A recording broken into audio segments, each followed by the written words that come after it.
about making your sound better. Hey guys, Ryan Enzed here, back again with another tutorial. Thanks to the guys over at WA Production. These guys got amazing products, so go and check them out on their website right here. This tutorial today is a Future House drop that I've made, and of course, just like the other tutorials that I've done, we will be giving out the audio, the MIDI, the audio clips and stuff like that. Everything that you need, so if you just want to forget this part of the video and skip ahead and get those goodies, you're welcome to do so. Okay, so I'll just play what we got here, and then I'll go through it.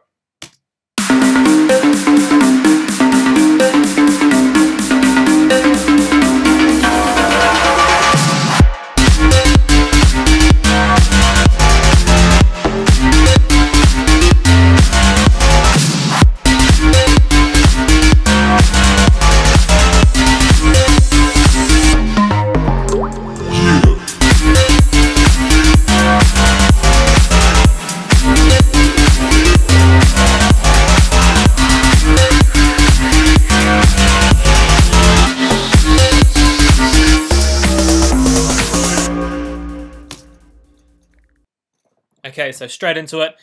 Let's just start with the drums. I'll just play this part here because this is where everything's going. This is what they all sound like.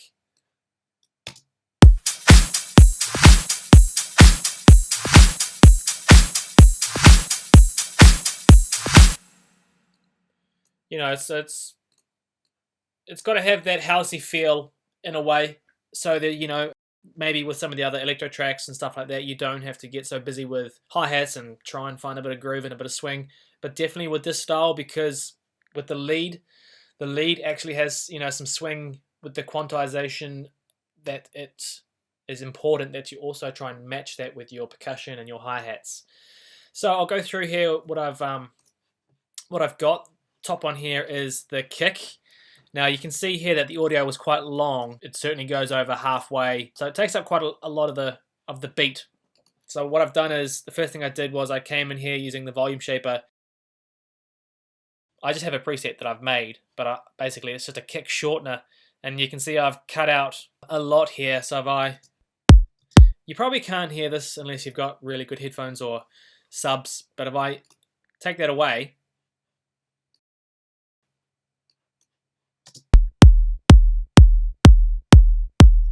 if you've got good headphones, you'll be able to hear that there is like a low tail, and that's the sub that's going, quite long. So that's too long, and I wanted a nice sort of tight, punchy kick, and I didn't want any sub decay from the kick to interfere with the bass line that I knew I was going to put in, the sub bass line that I knew I was going to put in. So that's why I've just kept this kick really short. It's just the punch, and then of course the sub part of it, I'm going to take care of that with the synth. So simple as that. Got that engaged, and the only processing that I've got on it is this plugin from Waves, and those are the settings there. It's just basically, it just kind of gives it more thump and a bit more snap, so it's a bit of top end. So sometimes I'll add a transient shaper on the top of the kick to help it click through, but sometimes I'll just maybe use a plugin like this. I always keep it different to kind of keep things sounding different every time. And this is just a slight bit of parallel compression bus, basically. So I got this glue compressor. I start with a preset, but then I tweak it, like I really crank the threshold and stuff like that. And I got the Camel Crusher, which is no distortion, it's just this fat mode compressor. And I'm just rolling at the very low ends. And I've just trickled this kick drum off to this New York compression or parallel compression bus, just for a bit of extra, thump. God, I hope I don't sound like DJ Carnage. I promise you I know what's going on here.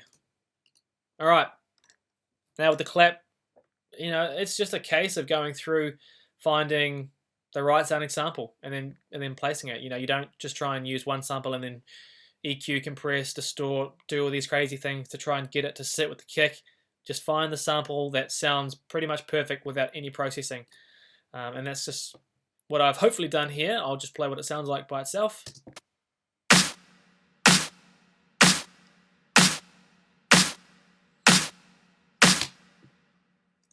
Being sent off again to a tiny bit of the parallel compression. to the reverb, the Lexicon chamber reverb, and then again this is another reverb, the Valhalla room reverb, and without, and there's a bit of a, just a bit of a notch just here. There was like a funny noise or resonant sort of frequency that I could hear that could have been, that sort of was affecting the top of like the, the kick punch region, here at 112 hertz, and there's just a slight boost there and a little bit of boost at the top end. So this is what it sounds like without the processing, and now with the processing. Next one.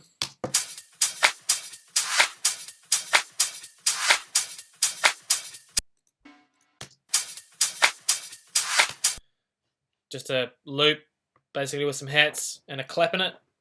No processing there, that's just sitting right in there. Another one, snap, so this is kind of a combination of a snare and a clap.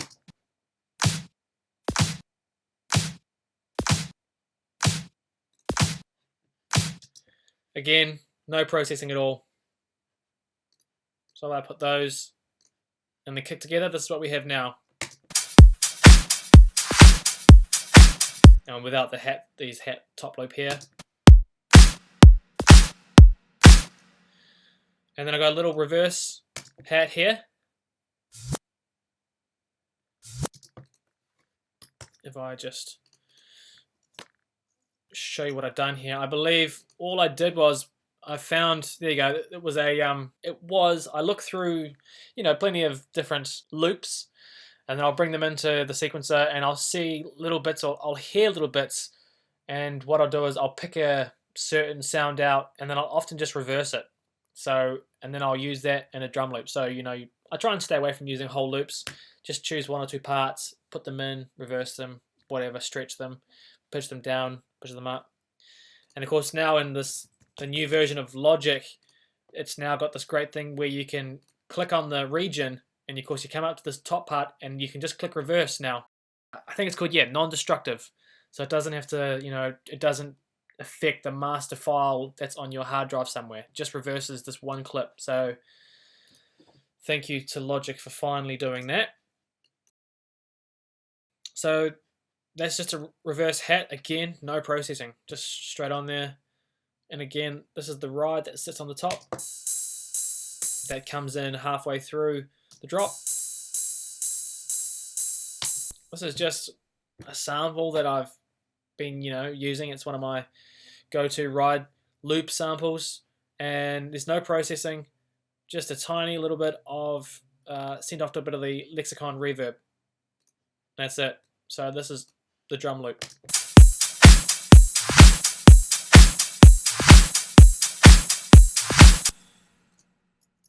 Like so.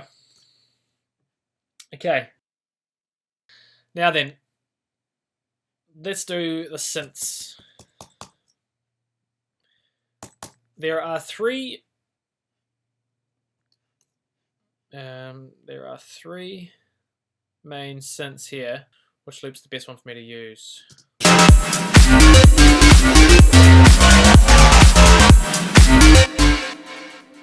I'll just do these ones here. So these are my main two top layers, and there's a sub. So let's just start the very top layer.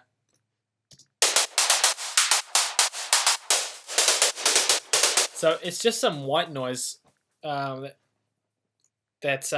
it started off originally, a while ago as a bass preset, and I got no idea why, but I just went in there and turned it off, and then I just used the white noise.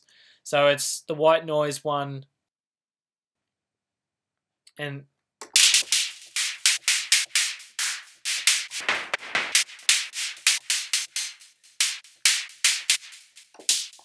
it's actually a tonal white noise in a way, because if I go up the keyboard and then down, you can hear it's actually changing sort of the frequencies, and with tone as such. And therefore I use this preset a lot to layer on top of leads to help them bite, cut through, just have a bit of an edge to them. And I use this one again because when it's playing the, it's following the melody, so it's, playing the same MIDI as the lead, it actually does follow along a lot better than just the same. The white noise doesn't change, whereas this one does change, and you can hear that I've actually, with this wet mix, wavetable mix, I can, I can have none of this alarm wave, but if I add it in, so if you change this, you can actually, you can change the wave there, and it gives it a different flavor, which ultimately gives the sound a different character because it's just changing the top end of the overall sound a little bit. So that's what I'm doing. Again, you'll get this preset. Just cut the lows out, boosted the highs a little bit, side chaining, and this is just being sent to a Waves H delay, which has just the basic stereo preset, just for that ping pong feel, and that's that. And then we have, this is the main lead, which is doing all the work. If I can get away with doing one lead to do the job, I will, because it makes it so much easier to have everything sitting in the mix. If you try and layer this up with 6 other leads, yes, that is a sure way to get a pretty big sound, but it's nearly a sure way to get a headache from trying to mix the 6 sounds to sound great as one sound. Don't get me wrong, layering is great. I do a lot of layering, but if I can get away with doing it with as few sounds as possible, then that's the way I'll do it for sure. And it's kind of what I did here. This is just one lead, and I'll play this now. I'll play it without the side chaining.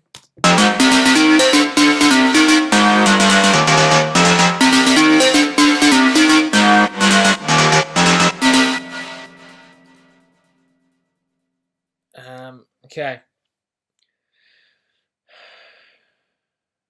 Now,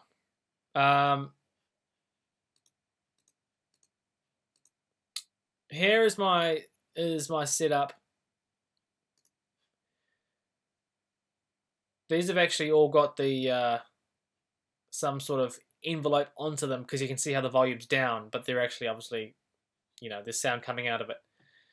And the oscillator is as follows. Again, the preset, you'll be getting this. But the key to the sound that has that future sound, is the way that you set up the oscillators in terms of, the semitones. This is 7 semitones up, which is, a fifth going up. This one is -5, which is still a fifth, but, going down.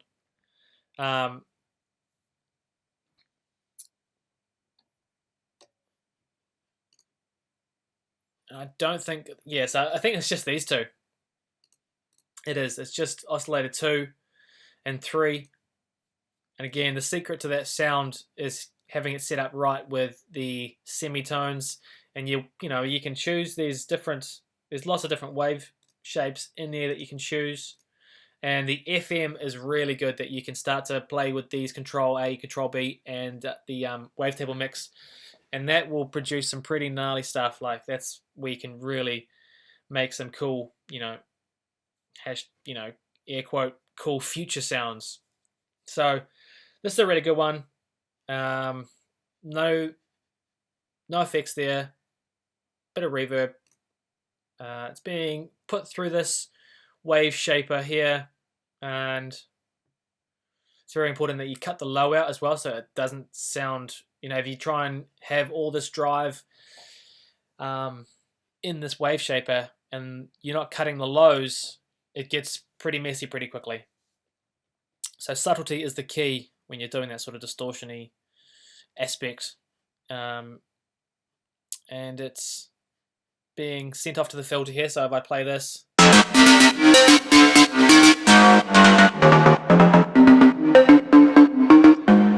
because you want it to have that sort of plucky bite to the sound, so you need to make sure you have the filter envelope set up. But yeah, that's the secret to this. And if you've got Spire, then there you go. Just copy those two screens, this one and that one, or just download the preset. It's fine. But this is the sound.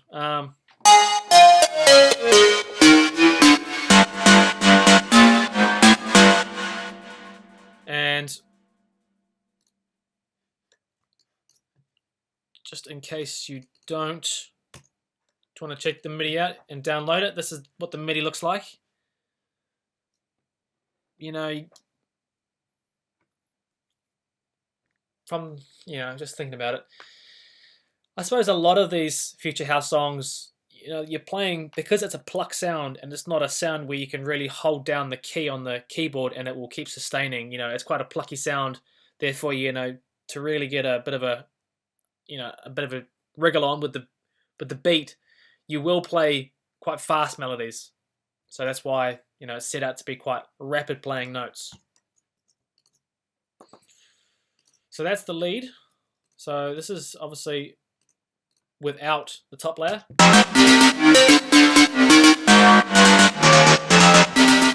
And this is with the top layer. I don't know if you can hear the difference.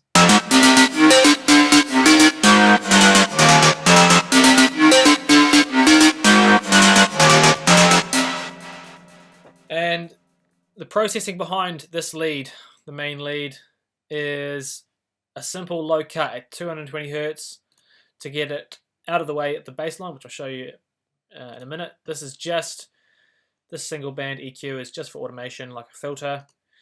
This Maserati plugin, I quite like the master one, and I just kind of, yeah, I play with the you know, the settings here, and it doesn't change it a whole lot. It just probably, let me just show you what the difference is. I'll take the sidechaining off, and that, okay, so this is without this plugin.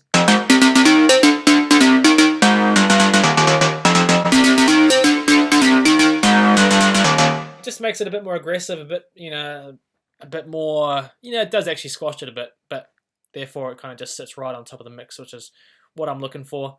So this is what that plugin does. I've got this one here, the Noveltech Character plugin. It's like, you know, an exciter in a way. Put the target up to 50. I did have to back off in the output because it was getting a bit hot, so I just backed off. So this is without, and then I'll add it in.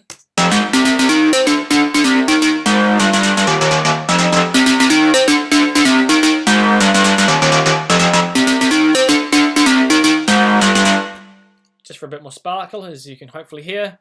This is the Ozone 6 Imager, and I was just really pushing this band here between sort of 300 and 1K. And I'll play it, and then I'll add this in.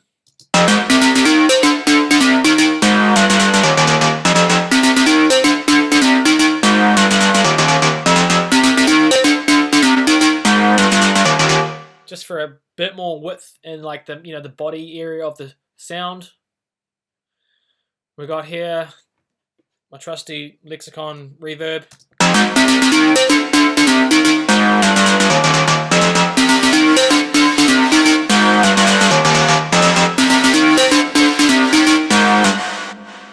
This is another Valhalla reverb. These are the settings here.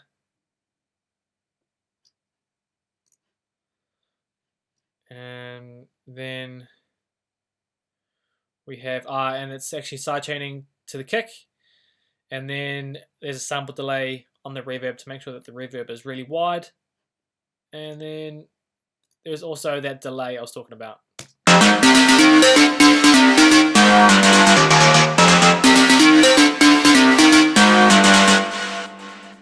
Doesn't do much of a difference, but particularly, you know, if it happens to be half a beat where the synth isn't playing, it just has a nice little trickle-on effect, so it just sort of fills it up.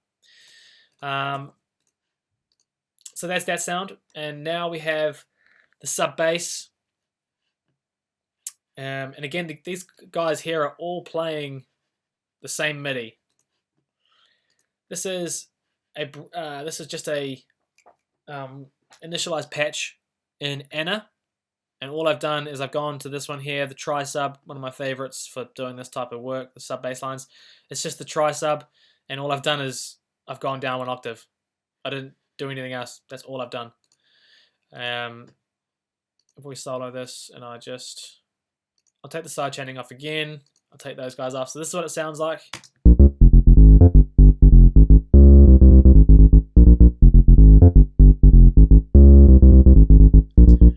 And then with this one here, I've gone in there and I've had the processing quite high. You know, like it just helps when you're doing bass work, when you're doing roll-offs on the bass frequencies. Yeah, it just does it in a way cleaner way, in a much cleaner method, shall I say. Yeah, so it's just something that I do. And again, I roll the tops off. I'll bypass that, I'll play it, and then I'll add this in so you can see what's, hopefully, again, you can hear what it's doing if you've got some headphones on or some good speakers.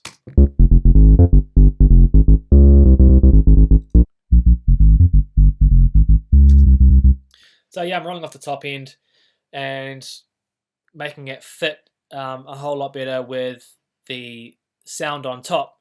So obviously I'll loop them and then I'll just kind of play with this one here, bring this high filter, this high cut, sorry, and I'll bring it out, bring it down, and I'll just use my ear just to gauge, where the best spot is for it to, to roll off at. And then this one here, sub enhancer, it's like another bus. I'm all about buses. I'm all about, doing things pretty quickly. So I've always got buses for everything. So this one is a strange one. It's being sent to this bus here. So it does just give it a bit more beef. Yeah, this is the setting here. I've run it through a bit crusher. I don't know why. And then I'm running it through some EQ here. And then through everyone's favorite plugin for bass, the R bass from Waves. Got the frequency there at 61.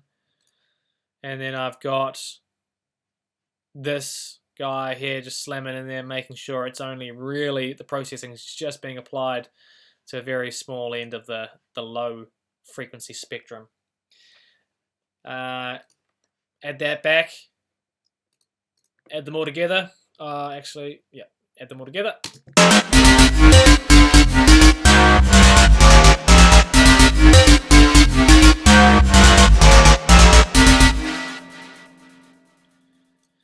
Like so. So those will be, those are the synths taken care of. The main ones. There's another one up here. It's called the Donk Bass. I'll just get rid of the buses. You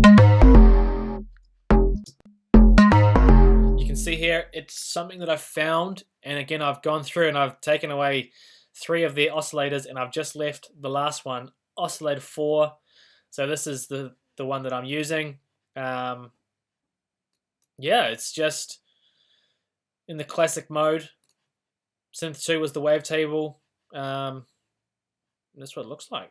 It is being, as you can see here, it's got 9 voices and it is being detuned, and it's also being put through some reverb, delay, the chorus, which is not doing anything. The delay isn't doing anything. The reverb's not doing anything. That's not doing anything. So yeah, the phase is doing a little bit. And then the shape is doing a little bit here as well. Only a tiny bit of drive, which is why I didn't have to cut the lows out. So that's all good there. Again, being run through the filter. It's just one oscillator.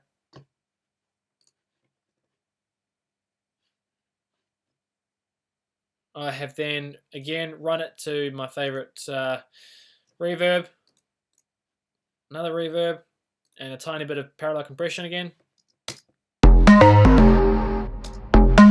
So that's synth, and then I've got this sound here.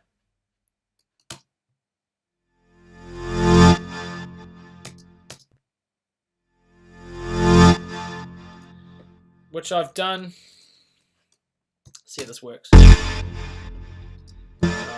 That's because this is now stuffed up, but it was basically like this. I've drawn it in there. I often do a lot of my sort of modulation work just in this bad boy here. So I've done it like that pretty much. You can see it, for some reason it had reset incorrectly. And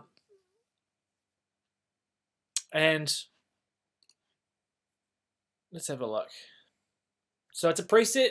It is a preset that I started with, and I've just tweaked a few things to help get the sound that I wanted. Mainly it's, I've gone into the oscillators.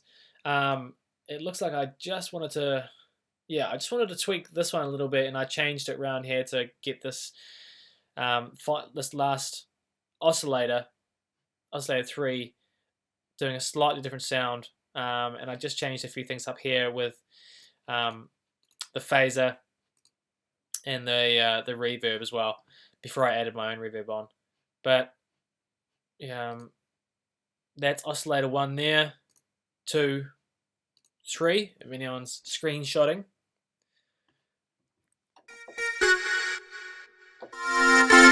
You can see here, I wanted to make sure it was a poly synth, and I've just done the octave here. Yeah. So I did this little demo in F minor. So this is just holding down this F note, just one octave above from each other. And then so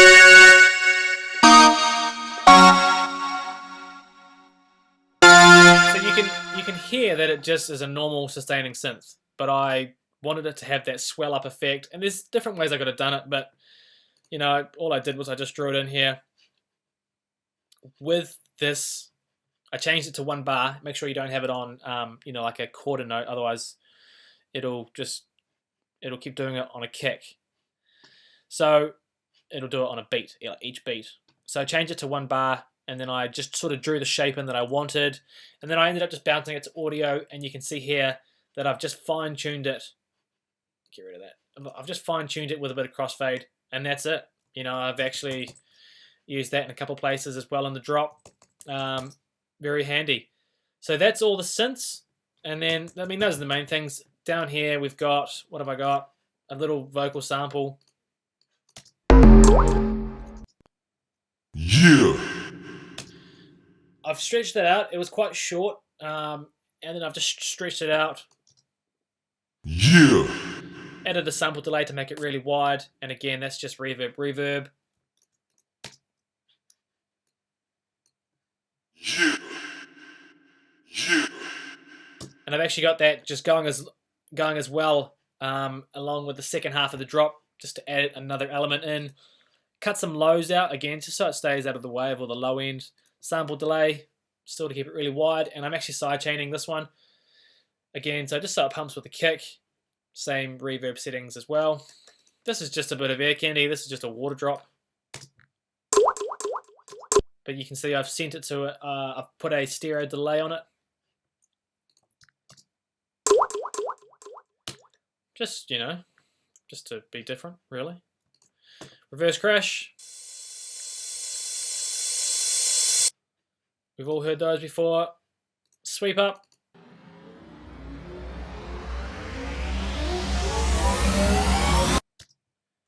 Snare build.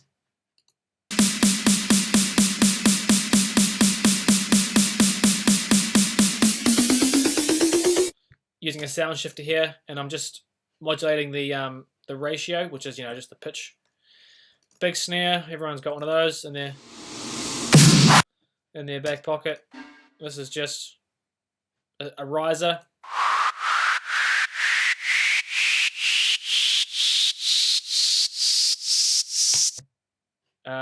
Which is side chaining, and just a bit of an impact at the start here.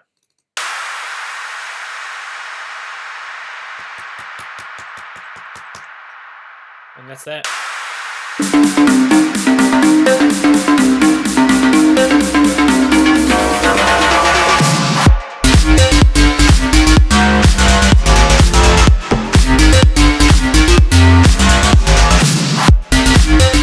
That's that. And you can see here, this other donk is just the exact same as this channel. I've just dropped it down, and I've just, put one in there for a little offbeat sort of, you know, fill basically.